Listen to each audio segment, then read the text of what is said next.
अस्सलाम वालेकुम my YouTube family, कैसे हैं आप सब। उम्मीद करती हूँ आप सब बिल्कुल खैरियत से होंगे और अल्हम्दुलिल्लाह से हम सभी बिल्कुल खैरियत से हैं। तो जनाब आज का व्लॉग शुरू हो रहा है सुबह सुबह के टाइम से। और यहाँ पर मैं बच्चों का लंच बॉक्स तैयार कर रही थी और साथ साथ ही जो उनको नोट्स वगैरह देना शुरू किए हैं वो भी लिख रही थी। और बस जनाब बच्चों को जो नोट्स वगैरह दे रही हूँ उसमें कभी रिडल लिख के दे रही हूँ और कभी कोई जोक वगैरह लिख देती हूँ या कभी कोई अच्छा सा छोटा सा इंस्पिरेशनल कोट, मोटिवेशनल कोट। तो और कभी कभी वैसे ही छोटा सा कोई मज़ेदार सा उनकी उनके अप्रिसिएशन के लिए कोई वर्ड्स या लाइंस लिख देती हूँ। तो यहाँ पर मैं आज लिख रही थी रिडल, क्योंकि जो लास्ट टाइम दी थी बच्चों ने बड़ी इंजॉय की थी और पूरी क्लास में टीचर्स के साथ मिलकर बच्चों ने उसका आंसर ढूंढा था। और आज ये जो लिखी थी ना इसका आंसर बड़ी मुश्किल 2 से 3 दिन लगाने के बाद बच्चों को मिला। और साथ ही साथ इनाया बनी थी मोनीटर, तो उनको मैं कंग्रेचुलेट कर रही थी। और साथ ही साथ हाशिर मोनीटर ना बनने की वजह से काफ़ी ज़रा परेशान हो गए थे। तो उनको मैंने लिख के दिया कि परेशानी की कोई बात नहीं है, मोनीटर नहीं बने तो क्या हुआ। तो बस यहाँ पर मैंने जल्दी जल्दी से नोट लिख लिए और साथ ही लंच बॉक्स भी बच्चों का पैक कर लिया था। और जनाब रिडल तो आप लोगों ने देख ही ली होगी कि मैंने क्या लिखी है। तो अगर आप लोगों में से भी कोई इसको सॉल्व करना चाहे तो कमेंट बॉक्स में ज़रूर इसका आंसर दें। और यहाँ पर बनाए थे बच्चों के लिए पैन केक्स और उन्हीं पैन केक्स के अंदर चॉकलेट लगाकर तो उनके सैंडविच की तरह के बना लिए थे। और नाश्ते में और लंच बॉक्स में भी ये दे रही हूँ। तो बस जल्दी जल्दी से यहाँ पे लंच बॉक्स पैक करूँगी और उसके बाद फिर बच्चों को नाश्ता वगैरह करवाऊँगी। नाश्ता करने में बच्चे बहुत ज़्यादा टाइम लगाते हैं, बिल्कुल आहिस्ता आहिस्ता करते हैं। और मैं करवा रही होती हूँ ना फिर भी आहिस्ता आहिस्ता करते हैं। और अगर इनके हवाले कर दो तो फिर तो दिन वहीं पे गुजर जाए, नाश्ता ख़त्म ना होगा इनका। और आप लोगों में से जो मदर्स मेरी इस बात से इत्तेफाक करती हैं कि सुबह सुबह बच्चों को नाश्ता करवाना सबसे मुश्किल काम है, वो कमेंट बॉक्स में ज़रूर बताइएगा। और ताकि मुझे अकेलापन फील ना हो। तो बस यहाँ पर जल्दी जल्दी कर मैंने ना थोड़े से चॉकलेट चिप्स भी साथ डाल दिए थे कि थोड़े ना खुश हो जाए बच्चे, क्योंकि ना पैन केक्स में भी मैंने चॉकलेट जो इसका बैटर था ना उसमें मैंने चॉकलेट चिप मिक्स किए थे। और साथ ही मैंने थोड़े से एक्स्ट्रा भी रख लिए थे क्योंकि बच्चों को इस तरह से खाना बहुत पसंद है। तो ये भी मैंने लंच बॉक्स में डाल दिए।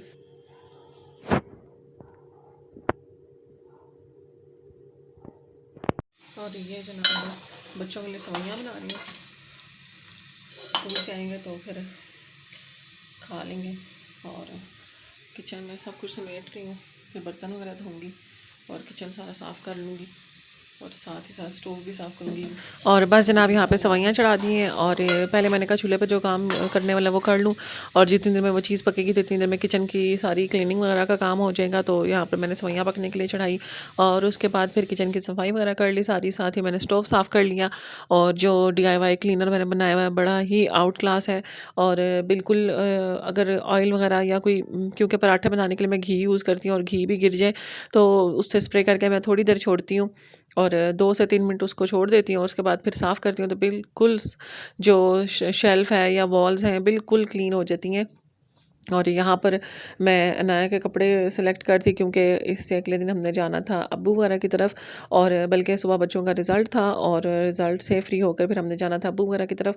तो फिर मैंने कहा चलो जल्दी से कपड़े वगैरह सेलेक्ट कर लें और अभी से ही तैयारी कर लें क्योंकि फिर सुबह सुबह उठ के इतने सारे काम होंगे तो फिर उस वक़्त डिसाइड करना ज़रा मुश्किल हो जाता है। तो एक दिन पहले तैयारी कर ली जाए ना तो फिर अगले दिन ज़रा आसानी हो जाती है। सुबह उठ के बच्चे खुद ही मुँह हाथ वगैरह धो के ना तो तैयार श्यार हो जाते हैं। और ये जनाब जो नई वाली शीट लेकर आई थी वो डाली है और पता नहीं कैसी लग रही है, आप लोग कमेंट्स में बताइएगा कैसी लग रही है। और साथ ही मैंने मंगवाए थे ड्रॉर, ऑर्गेनाइज़र ही कह लें। तो इससे मैंने ये इस तरह से सेग्रीगेट कर दी हैं सब चीज़ें। और इसी तरह ही यहाँ पे भी डालूँगी लेकिन ये थोड़ी सी ना बड़ी है, अब मुझे समझ नहीं आ रहा कि कटिंग कर लूँ या क्या करूँ। इस तरह से इतनी एक्स्ट्रा है तो मैं वही कह रही हूँ दोनों तरफ से बॉर्डर भी आ जाए किसी न किसी तरह। एक तो मेरा दिल है कि यहाँ से कटिंग कर लूँ, ये डिस्कार्ड कर दूँगी और ये सारा ऊपर आ जाएगा। लेकिन अभी सोचती हूँ क्योंकि साइडों से फोल्ड करके अजीब सी हो रही है, बीच में से झोला आ रहा है। तो ये जनाब ये मेरी वाली साइड टेबल है और यहाँ मैंने अपनी चीज़ें रख ली हैं इस तरह से। और अब शीट देखती हूँ कि क्या करना है। और साथ ही ज़ुबैर वाली साइड टेबल भी मैंने सेट कर ली है और इसमें इस तरह से ये चीज़ें सेट करके रखती हैं। और बस अब बच्चों के रूम में जा रही हूँ कि उनका रूम, उनके भी ड्रॉर की ज़रा सेटिंग कर दूँ। और ऑर्गेनाइज़र लाए थे तो वो मैडम नया ने कब्ज़ा कर लिया, तो वो मेरा दिल है कि ज़रा सेट करके रखूँ और देखूँ कि किस क्या क्या चीज़ उसमें रखनी है। बस अब ये वाला ड्रॉर करने लगी ऑर्गेनाइज़। ये हर दूसरे दिन होता है, लेकिन इसकी हालत फिर ये की हुई होती है, तो आपको इसका पक्का बंदोबस्त करती हूँ। और बस जनाब ये है, अब अगला दिन और आज हमने जाना था बच्चों का रिज़ल्ट लेने के लिए, तो बस वहाँ पे जाने की तैयारी हो गई थी और वहीं के लिए निकल रहे थे। और ज़रा सुबह सुबह ही चले गए थे हम लोग ताकि जल्दी फ्री हो जाए, और फिर क्योंकि वापस आके हमने जाना था अब्बू की तरफ, और फिर हमने कहा ताकि टाइम से फ्री हो जाए और फिर वहाँ के लिए भी निकल जाए, क्योंकि इस दिन ये थोड़े पुराने क्लिप्स हैं और अभी तक इन पे मुझे टाइम नहीं मिला था वॉइस ओवर करने का। तो ये तब के जब जलसा था यहाँ पर, काफ़ी ज़्यादा मरी रोड तो बिल्कुल ही बंद था और बच्चों का स्कूल भी मेन मरी रोड पर ही है। तो बस यहाँ पर गए, रोड शोड तो बंद था, हम गाड़ी पीछे पार्क करके तो फिर पैदल चले गए थे स्कूल तक। और उसके बाद फिर अब्बू वगैरह की तरफ जाना था, खैर उस तरफ इतना कोई इशू नहीं था, उधर से रोड्स वगैरह खुले ही थे और टाइम से ही पहुँच गए थे हम फिर। और बस जनाब मेन रोड क्योंकि बंद हुआ हुआ था, यहाँ पे से ट्रैफिक को बिल्कुल रोका हुआ था, और इस वजह से ना फिर जो अंदर के रोड्स हैं वहाँ पर काफ़ी रश हुई हुई थी। खैर करते कराते हम पहुँच ही गए, बीच बीच में से रास्ता निकाल के ढूंढ ढांड के कहीं से। और फिर जनाब हमें ये भी था कि शायद स्कूल वालों की तरफ से नोटिस आ जाए कि आज का जो रिज़ल्ट था वो पोस्टपोन हो गया, लेकिन वहाँ से भी कोई नोटिस नहीं आया। हालांकि आ जाना चाहिए था, क्योंकि चलो हम लोग तो नज़दीक से ही आना था, पहुँच गए थे, लेकिन काफ़ी सारे ना पेरेंट्स को बाद में बहुत मसला हुआ था कि आने के बावजूद वो स्कूल तक नहीं पहुंच सके थे, क्योंकि ऐसी सूरत हाल में गाड़ी पीछे पार्क करके जाना भी ज़रा ख़तरने वाली बात होती है। कोई ज़रा सी हालात ख़राब हो जाएं तो फिर लोग ये नहीं देखते कि किसी गरीब बंदे की गाड़ी है, तो वो भी बीच में ही तोड़ फोड़ का शिकार हो जाती है। खैर वापसी पे हम लोग ले आए थे नाश्ते के लिए हलवा पूड़ी, क्योंकि वीकेंड पे बच्चों का यही होता है, इकट्ठे ही नाश्ता करना होता है हम सब ने, तो बच्चों का ये होता है हलवा पूड़ी वगैरह या कुछ अच्छा नाश्ता हो जाए। तो बस बच्चों की फरमाइश पे ले आए थे हलवा पूड़ी और खाना शाना नाश्ता वगैरह करके तो फिर हम चले गए थे अब्बू वगैरह की तरफ। और फिर खैर पूरा दिन वहीं पे गुजारा और वापस आके जनाब मैंने बना लिया था चिकन कोरमा। और बस जनाब जल्दी जल्दी में बनाया तो इसमें नमक भी बहुत ज़्यादा तेज़ हो गया था, लेकिन खैर अगले दिन मैंने फिर इसमें आलू डाल दिए थे और काफ़ी बेहतर हो गया था फिर ये। तो बस जनाब यहाँ पे मैं अब आपके साथ शेयर करने जा रही हूँ अनबॉक्सिंग ए स्टोर के बैग्स की। और अगर आप रीज़नेबल रेंज में बैग लेना चाह रहे हैं तो मेरे ख्याल में इनके बैग्स काफ़ी अच्छे हैं, क्योंकि हमने भी मंगवाए हैं अभी। और काफ़ी सारे इनके यूट्यूब पे रिव्यूज़ भी हैं जो कि पॉजिटिव रिव्यूज़ हैं, काफ़ी लोगों ने पसंद किया हुआ इनके बैग्स को। और जनाब इनके इनके जो बैग्स के स्टाइल्स हैं या डिज़ाइंस कहना चाहिए, वो भी मुझे बड़े अच्छे लगे हैं।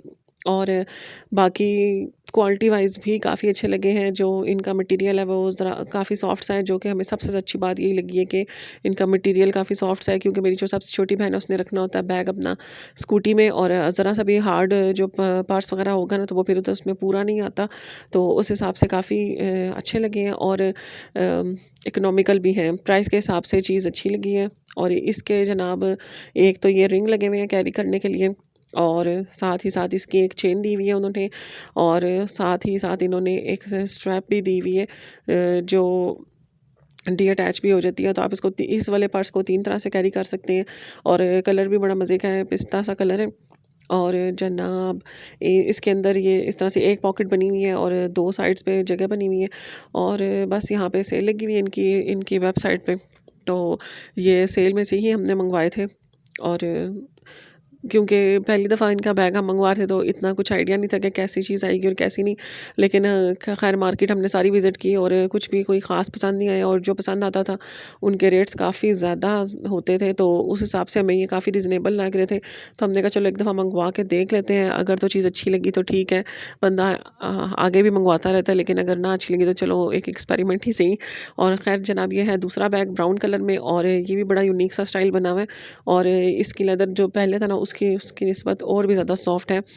और ये इस तरह से ओपन होगा, और जनाब इसके साथ एक छोटा सा पाउच भी है, उसमें आप अपनी ग्लासेस वगैरह रख लें या कुछ और इस तरह की छोटी मोटी चीज़ रखना चाहें तो आप उसको रख सकते हैं। लेकिन इसकी ये एक ही पॉकेट है, इसके अंदर और कोई भी छोटी पॉकेट वगैरह नहीं बनी हुई।